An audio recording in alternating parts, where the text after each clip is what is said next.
Aujourd'hui je vous retrouve pour faire un petit bilan de mon Cold Winter Challenge. C'est un bilan très en demi-teinte pour moi. J'ai lu pas mal de livres pendant cette période qui pourraient rentrer dans le challenge, mais j'ai volontairement choisi de les mettre de côté pour m'en tenir en fait aux livres que j'avais placés dans ma pile à lire dès le départ et ne parler que de ceux-là. Donc je vais vraiment parler de ces livres, de cette pile à lire de base et pas de tous les autres dont je parlerai dans des points lecture plus tard. C'est comme je disais un challenge qui a été très en demi-teinte pour moi parce que c'est un challenge au cours duquel j'ai abandonné deux lectures, fait extrêmement rare chez moi, c'est vraiment improbable je crois que j'abandonne des lectures et pourtant je l'ai fait. Et j'avais vraiment envie de vous en parler parce que ça me semblait utile. J'ai aussi fait des lectures qui m'ont profondément déplu, donc ça me semblait à la fois utile et important de parler de pourquoi. Donc voilà, bref. J'arrête d'en parler. Voici le bilan de mon Cold Winter Challenge. Le premier menu s'intitulait La magie de Noël et il fallait lire un livre ou des livres qui se passaient pendant Noël, l'Avent ou le jour de l'an. Pour cette catégorie, moi j'avais choisi de lire deux romances pour la bonne et simple raison que je n'en lis absolument jamais, que c'était l'occasion en fait de découvrir ce genre. Et aussi parce que je suis une énorme fanade de tout ce qui est téléfilm de Noël, plus c'est romantique, cucu et dégoulinant d'amour, plus ça me plaît. Donc je me suis dit pourquoi pas essayer de lire ce genre-là en livre. Le premier livre que j'ai lu pour cette catégorie, c'est Laisse tomber la neige de Cécile Chaumin, une petite romance de Noël où en fait on retrouve Claire, notre héroïne, qui devait se marier mais son goujat de futur mari n'a pas daigné se pointer à la cérémonie. Donc légèrement vexée et humiliée, elle décide de partir, vraiment de fuir Paris et ses proches pour aller se planquer dans les Alpes du Sud où elle va faire la connaissance de Hugo, quelqu'un qui n'est pas spécialement aimable au premier abord. Autant vous dire que c'était une petite romance de Noël qui pour moi a parfaitement tenu ses promesses. Je l'ai lu d'une traite dans la première nuit en fait du Cold Winter Challenge, donc vraiment je l'ai trouvé hyper sympa, c'était fluide, la manière dont c'est écrit est très agréable parce qu'en plus on alterne le point de vue de Claire et le point de vue de Hugo, le personnage masculin, donc j'ai vraiment trouvé ça très bien en fait d'avoir cette alternance de point de vue. J'avais un petit peu peur des côtés trop clichés, trop voilà, de devoir mettre un peu trop, j'ai envie de dire mon féminisme de côté, mais au final j'ai trouvé que ça allait, c'était pas désagréable du tout.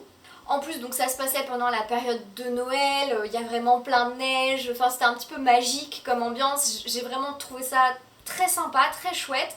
Et vraiment c'est tout à fait ce que j'attendais en fait d'une romance de Noël, ni plus ni moins. C'était pas mauvais, mais c'était pas non plus le livre de ma vie, mais je serais ravie de relire des petites romances comme ça, hyper sympas, pas prise de tête, pour des périodes un peu cocooning, donc vraiment une très bonne lecture. Du coup j'avoue, je me suis dit, j'ai un petit peu mal jugé les romances, finalement c'est très chouette, je vais lire ma deuxième romance, et là, c'est le drame. Le second livre que j'ai lu, c'est All I Want for Christmas de Emily Blaine, et là, gros malaise. Franchement, gros malaise. Alors évidemment, je vais le dire, même si c'est peut-être évident, là je vais donner mon avis personnel sur ce livre, qui est extrêmement négatif. Et cet avis n'engage que moi. Évidemment, je ne critique pas les gens qui ont pu aimer ce livre, je ne critique pas si vous avez adoré All I Want for Christmas. Voilà, il n'y a pas de jugement là-dedans.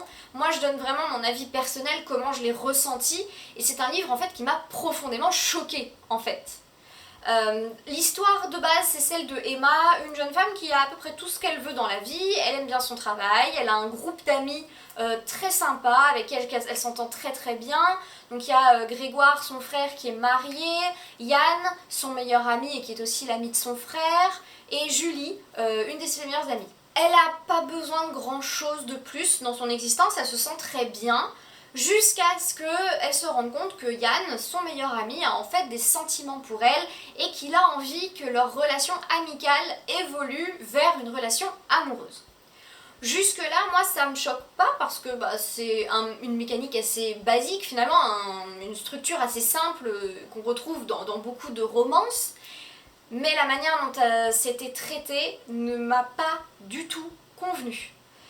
Yann est un personnage extrêmement manipulateur qui va, tout le long du livre, utiliser le fait que Emma est son amie pour l'empêcher de dire non à quoi que ce soit. C'est un problème. À plein de moments du livre, Emma va émettre de la retenue, elle va émettre des objections. Elle n'a pas forcément envie de perdre son meilleur ami, donc à plein de moments, elle va lui dire qu'elle n'est pas sûre, qu'elle n'a pas vraiment envie, qu'elle n'est pas certaine de ce qu'elle fait, qu'elle pense que c'est une mauvaise idée. Et en fait, à chaque fois, Yann va insister lourdement, lui dire qu'elle a tort, que de toute façon, il sait bien mieux qu'elle ce dont elle a besoin, etc., etc. Et en plus de ça, c'est pas crédible un seul instant parce que non seulement elle émet toutes ses réserves, mais en plus de ça, l'histoire avec Yann va aller extrêmement vite. Je veux dire, ils font une soirée ensemble, le lendemain il lui dit qu'il veut habiter avec elle. Ok. Le surlendemain il lui dit qu'il veut l'épouser. Ah bah oui, c'est vrai. Vu qu'on se connaît depuis longtemps, bon, bah, on peut se marier un peu comme ça, c'est pas un problème. Ok. Et il y a plein de fois où... Enfin, il y a des passages du livre, notamment au tout début, où elle lui dit clairement non. Elle lui dit je suis désolée, mais moi en fait j'ai pas envie que notre relation elle se détériore, etc. Et en fait c'est incroyable parce qu'il lui dit cette phrase extraordinaire, tu peux dire non. Ok, je pense qu'elle l'a dit. Et après il retourne complètement les phrases, il retourne complètement tout ce qu'elle dit pour lui faire comprendre qu'en gros elle a tort et que ce qu'elle ressent n'est pas valide et qu'a priori lui il sait et elle ne sait pas. C'est chaud. Enfin, je trouve ça chaud en fait. À quel moment une histoire d'amour commence comme ça? Quand on tombe amoureux de son meilleur ami, que effectivement, du coup, ça facilite peut-être quelque chose, ou au contraire, ça rajoute une difficulté parce qu'on ne veut pas perdre l'amitié de quelqu'un. C'est pour moi une situation parfaitement basique, banale, qui pourrait arriver dans la vraie vie. Mais si vous vous retrouvez face à quelqu'un qui passe son temps à diminuer et à faire en sorte que vous... Enfin, à complètement mettre de côté en fait vos inquiétudes et vos réserves, ne sortez pas avec, hein.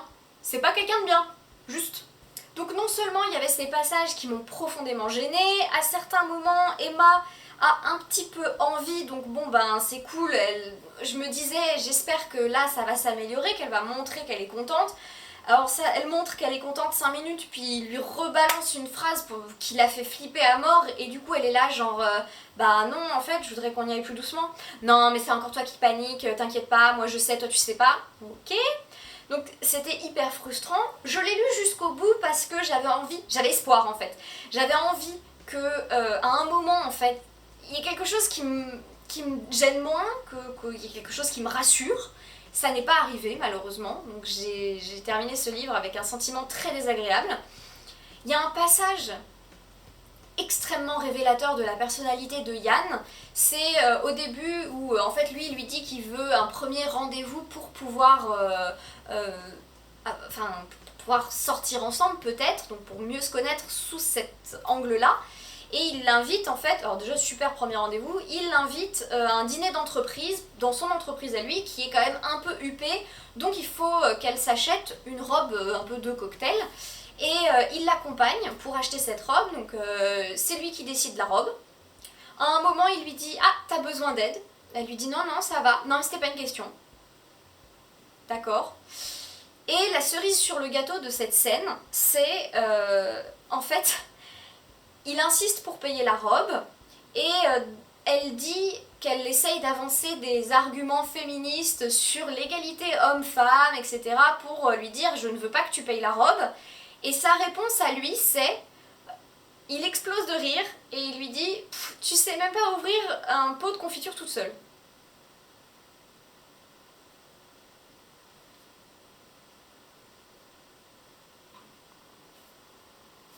Pardon ? Quel est le rapport avec la choucroute? Parce que tu as du mal à ouvrir un pot de confiture? Tes émotions ne sont pas valides?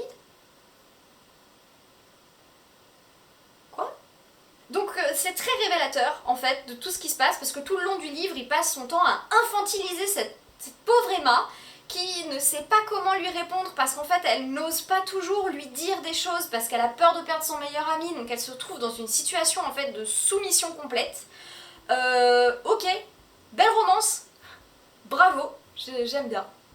Donc là pour moi clairement c'est une lecture qui a été profondément choquante, que je n'ai pas appréciée, que je trouve même un peu dangereuse parce que je comprends pas pourquoi est-ce qu'on permet en fait d'avoir ce genre de relation profondément toxique dans des livres. Enfin, je suis peut-être extrêmement naïve, j'ai peut-être des grandes idées sur ce qu'on doit faire quand on est auteur, mais en fait, quand on est auteur ou autrice, on véhicule quand même quelque chose d'important. Faites attention en fait à ce que vous écrivez, quoi.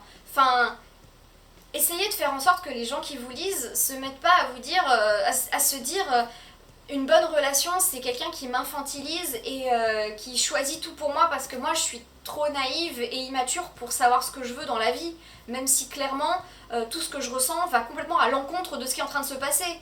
Enfin, c'est pas sain quoi. Donc bon, vraiment, ce livre a été mais une très grosse déception et je pense que du coup, je m'y reprendrai à 2 fois avant de lire une romance et je la choisirai bien soigneusement pour pas me retrouver avec ce genre de livre parce que c'était pas un bon moment. Le second bonus c'était Flocon Magique où il fallait lire tout ce qui était fantasy, fantastique, réécriture de contes, de mythes, donc pas mal de choses que j'ai l'habitude de lire. Là encore j'ai eu une très bonne lecture, excellente même, et une autre qui a été plus problématique pour moi, mais je vais vous expliquer pourquoi. J'ai perdu le livre que je voulais présenter. Ah non, il est là. Le premier livre que j'ai lu, c'est La mythologie viking de Neil Gaiman.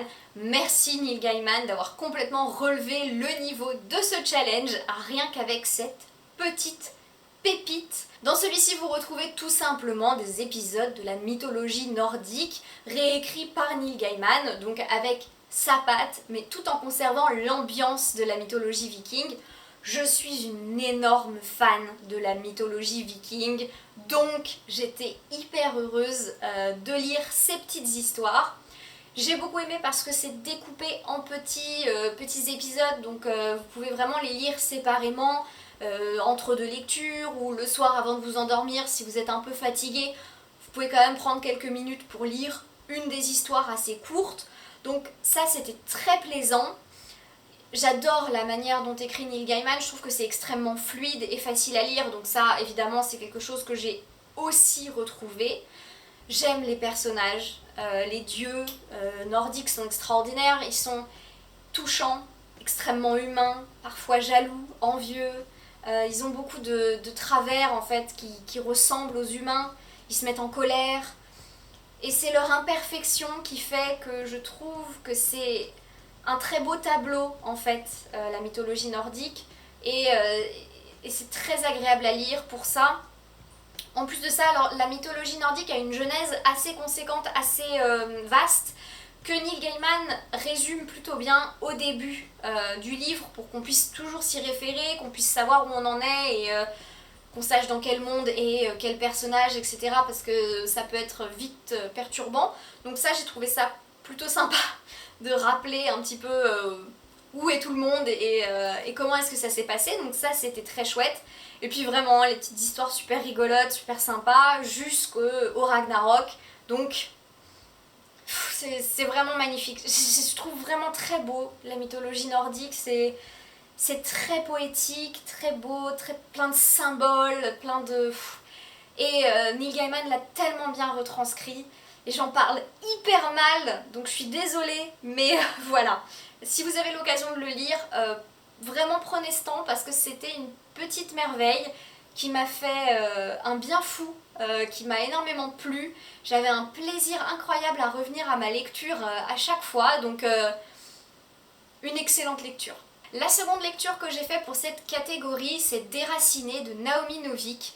Malheureusement, c'est une lecture qui n'a pas fonctionné pour moi. Et d'ailleurs, je ne l'ai pas fini. J'en suis à un petit peu plus de la moitié, mais je n'ai pas pu aller plus loin. J'ai été très déçue de ne pas réussir à finir cette lecture, mais vraiment, je n'arrivais plus à continuer. Ça a été très compliqué pour moi, parce qu'en fait, j'appréciais l'histoire. Je peux pas dire que j'aime pas, en fait, ce qui se passe.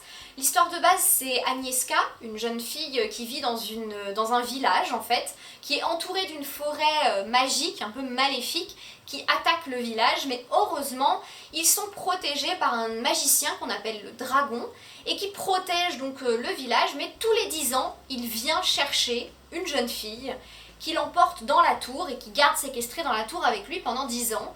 Et quand elles ressortent de la tour, aucune d'elles n'a envie de revenir vivre au village, elles veulent aller vivre loin, elles sont complètement différentes, et tout le monde se demande un petit peu ce qui s'y passe dans cette tour. Donc pour moi, l'histoire de base est géniale, je trouve ça super bien. L'ambiance du livre est pas mal du tout, mais le gros souci, c'est pour moi qu'il y a un problème de structure dans ce livre. Moi je m'attendais à ce qu'on voit vraiment ce qui se passe dans cette tour, à ce que... enfin voilà. Et en fait, j'ai du mal à en parler parce que je trouve que c'est très fouillis comme livre, et du coup mon avis est fouillis, donc je vais vous le balancer comme ça, désolée. Cette vidéo va être un peu fouillie je crois, mais voilà, c'est comme ça. En fait le problème pour moi vient de la structure parce qu'il y a plein de moments, et encore là à la moitié du livre, je me demandais, mais où est-ce qu'on va? Je ne sais pas où on va. Je n'ai pas la moindre idée de où veut m'emmener l'autrice. Il y a plein de passages du livre qui sont extrêmement intéressants, qui font avancer l'histoire, qui font découvrir des choses, c'est un peu palpitant, enfin voilà. Et le reste du temps, c'est que des anecdotes qui n'ont rien à faire là, qui n'amènent rien à l'histoire et que je ne comprends pas. Du coup, j'ai eu du mal. En fait là, je suis arrivée en fait à la fin d'un autre passage palpitant. Et puis j'en ai eu marre. J'avais pas envie de repasser par cette période où je savais pas où on allait pour ensuite retrouver peut-être un passage plus intéressant, etc. Donc j'ai choisi d'arrêter ma lecture ici. Mais c'était pas vraiment de gaieté de cœur au final parce que c'était une histoire que j'avais envie d'aimer, que j'avais envie de connaître, que j'avais envie de comprendre. Et ben ça n'a pas fonctionné. En plus de ça, c'est une lecture que j'ai fait en commun avec Cassandra de la chaîne Croque les mots, donc elle aussi, c'est une lecture pour elle, ça n'a pas fonctionné, donc au moins je me suis sentie moins seule, mais je suis quand même allée un peu plus loin je crois, parce que j'ai essayé de m'accrocher, mais quand même je suis pas arrivée. J'ai une autre amie qui l'a lu jusqu'au bout, qui n'a pas aimé, Ninon de la chaîne des carnets d'Opaline aussi n'a pas aimé, donc je me dis bon, ça vient pas que de moi, mais c'est une lecture qui me laisse perplexe en fait. J'ai mis du temps avant d'accepter que j'allais l'abandonner, mais voilà. Alors, je serais très contente de savoir si vous avez lu ce livre, ce que vous en avez pensé, parce que j'ai vu des avis positifs, et je n'arrive pas à comprendre du coup, parce que est-ce que vous avez vu une ligne directrice? Parce que moi, je me suis vite retrouvée coincée avec cette idée que d'abord on veut savoir ce qui se passe dans la tour, puis après on en vient à ce qui se passe dans la forêt, puis après on arrive sur un autre personnage qui date bien avant mais qui a un petit lien avec la forêt. Enfin, j'avais l'impression que il y avait plein de moments où l'autrice ne savait plus exactement où est-ce qu'elle allait aller, donc elle nous laissait dans un peu de flottement, puis après elle choisissait, tiens on va aller par là.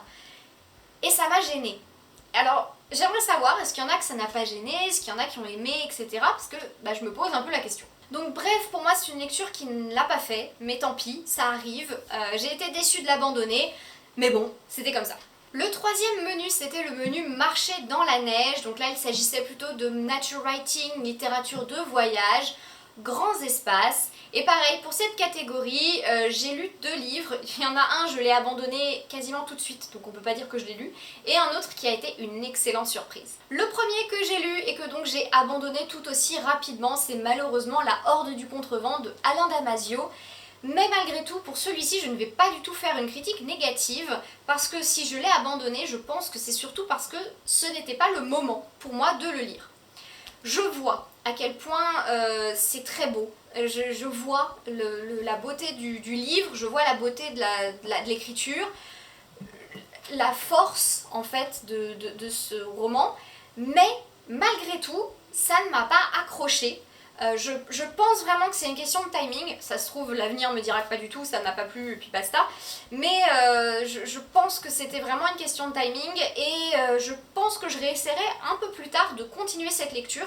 Peut-être que c'est un livre que je vais lire petit morceau par petit morceau, Je ne sais pas encore, vraiment je ne sais pas. Mais pour le coup, je n'ai pas réussi à aller plus loin. C'est pas très grave, je pense que dans ce genre de cas, il faut pas se mettre la pression. Ça arrive en fait qu'il y ait des lectures qui ne soient pas la bonne au bon moment. Donc je me formalise pas outre mesure, je pense que c'est quand même un livre que je finirai par lire. Et aussi, malgré tout, je pense qu'il faut que j'arrive à me déculpabiliser. C'est pas parce que c'est un livre qui plaît à beaucoup de gens que c'est obligé que ça me plaise à moi. Peut-être que ça ne me plaira pas. Et en vrai, c'est pas très grave. Le second livre que j'ai lu pour cette catégorie et qui est venu parfaitement clore mon Coldwinter Challenge, c'est La Mémoire du lac de Gérard Pussey, et non pas de Georges Pussey comme j'avais dit au début, mais c'est pas grave, et que j'ai adoré. On raconte dans ce livre l'histoire d'un village qui se trouve au bord d'un lac, et plus précisément de Miroslav Moïse, un petit garçon qui vit entre son père, son oncle et sa mère, et dont la vie va être profondément marquée et influencée par le lac. Le lac, dans ce livre, est pratiquement un personnage à part entière, c'est presque un habitant du village, et qui va faire autant de bien que de mal à cette communauté. Je l'ai trouvé extrêmement beau, ce livre, parce qu'il parle vraiment des sentiments humains. Il parle de choses très vraies, même si elles sont pas toujours belles. C'est très touchant comme récit. Je l'ai trouvé, et pourtant c'est assez triste, hein, et je l'ai trouvé très beau, vraiment très beau. En fait, dans le lac, il est question de la bête Mouse, manifestement un poisson gigantesque, presque légendaire, que certaines personnes dans le village auraient vu. Sauf que quand ils ont vu ce poisson, en général, souvent on se moque d'eux, ça les rend fous parce qu'ils veulent absolument prouver qu'ils avaient raison, ils veulent prouver qu'ils l'ont bien vu, enfin ça les rend complètement fous et ils ont souvent un destin tragique. Et malheureusement c'est quelque chose qui va revenir assez souvent dans ce livre et qui va toucher profondément le village parce que ça va vraiment détruire des vies pour certains, parce qu'il y en a qui vont devenir complètement marteaux avec cette histoire de poisson géant. Et ça va vraiment affecter la communauté. C'est pour ça que c'est assez triste, parce qu'en fait c'est vraiment comment est-ce que on peut voir les choses belles se défaire petit à petit, comment est-ce qu'il y a certaines choses qui ne tiennent que par un fil, donc vraiment je l'ai trouvé extrêmement touchant. C'est extrêmement bien écrit, l'écriture est très élégante, délicate, chaque mot est choisi avec soin, le vocabulaire est parfaitement adapté, j'ai trouvé ça très beau à lire, vraiment très fluide. C'est des chapitres assez courts, donc qui racontent en fait à chaque fois des petites anecdotes. Du coup, je trouve que c'était extrêmement fluide et dynamique comme histoire, parce que bon, c'est une succession en fait d'anecdotes du village et qui du coup construisent une histoire complète. Et j'ai trouvé ça très beau. Donc celui-là, c'est pour moi vraiment une très belle découverte pour le coup. Quand je dis que je devrais plus souvent lire des livres qui ne sont pas de la fantasy, de la SFFF, je pense à ce genre de petites pépites en fait, qui sont très très belles, qui méritent d'être lues, qui méritent d'être vraiment qu'on y fasse attention, et celui-ci en est un parfait exemple. Donc vraiment celui-ci, si vous avez l'occasion de le lire, je vous le recommande, c'est un véritable petit trésor. Il y a une candeur magnifique qui s'effiloche au cours du récit. On parle de passage à l'âge adulte, on parle de plein de choses un peu tristes, qui sont un peu nostalgiques, mais très belles. Donc vraiment un joli petit coup de cœur pour moi, et je vous le recommande vivement. Le dernier menu, c'était le menu Stalactite ensanglantée. C'est malheureusement un menu pour lequel je n'ai absolument rien lu. Il s'agissait plutôt de lire des thrillers, suspense, policiers, donc des choses que je n'apprécie pas outre mesure. Du coup, ça ne m'étonne pas en fait que je n'ai rien lu, parce que dans cette période de Noël, jour de l'an, où moi je suis à fond cocooning bien-être, ça me semblait pas du tout adapté à moi. Mais comme il y avait quand même dans ma pile à lire des lectures que j'avais bien envie de faire, peut-être que ce sont des lectures que je ferai plus tard, ça n'empêche rien, ou que je me réserve pour mon Cold Winter de l'année prochaine, qui sait. En tout cas, c'est pas perdu, mais ce sera pas pour cette fois, pour ce menu. Voilà, mon bilan du Cold Winter Challenge touche à sa fin, j'espère que ça vous aura plu. Ça a été une vidéo extrêmement difficile à tourner pour moi parce que j'avais des avis négatifs à donner. Et c'est la première fois, je pense, que je le fais sur la chaîne. Donc c'était excessivement difficile comme exercice, mais je suis hyper contente d'avoir pu le faire et d'avoir pu parler de ces lectures qui m'ont déplu, parce que ça arrive, et je pense que c'est important aussi de parler des lectures qu'on n'a pas aimées. N'hésitez pas à me dire ce que vous avez lu pendant le Cold Winter Challenge, si vous avez lu certains des livres dont j'ai parlé, et en attendant une prochaine vidéo, je vous souhaite une excellente semaine et je vous dis à très bientôt!